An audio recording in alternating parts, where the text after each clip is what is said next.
This is a rare and significant event in military history. Defense Secretary Pete Hegseth has summoned over 400 of the U.S. military's most senior leaders, generals, admirals, and top commanders, for an unprecedented gathering at the Marine Corps base in Quantico, Virginia. 5 U.S. officials confirmed the meeting, which will take place next Tuesday, and 2 of them admitted they're unsure what prompted the unusual assembly of hundreds of high-ranking military figures. This isn't just another routine briefing. It's a major shift in how the Pentagon communicates with its leadership. But here's where it gets controversial.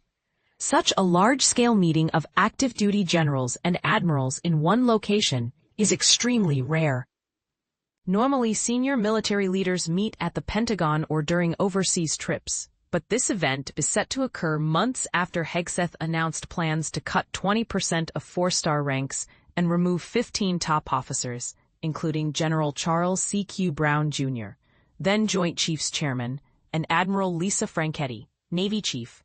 The timing and scale of this meeting have raised questions about whether it's a strategic move or a sign of deeper tensions. The Pentagon's official statement emphasized that Hegseth will address his senior leaders early next week, using his informal title of Secretary of War, a name derived from President Trump's executive order to rename the Department of Defense as the Department of War.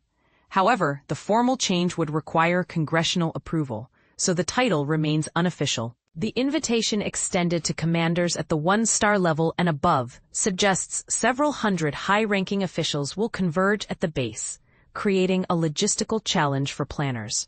The Pentagon's latest data shows 838 active-duty general officers and admirals, with 446 holding 2-star, 3-star, or 4-star ranks.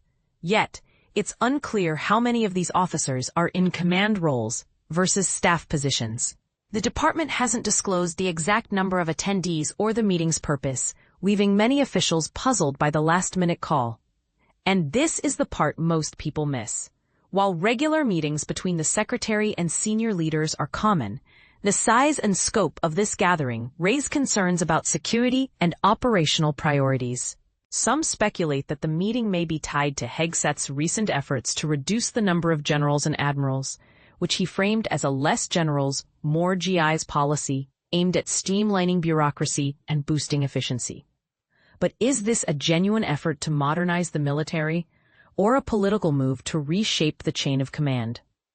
The Washington Post was the first to report this news, adding to the buzz around the event.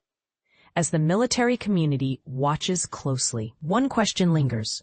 Will this meeting mark a turning point in how the Pentagon balances tradition with innovation? Or does it signal a more contentious era for military leadership?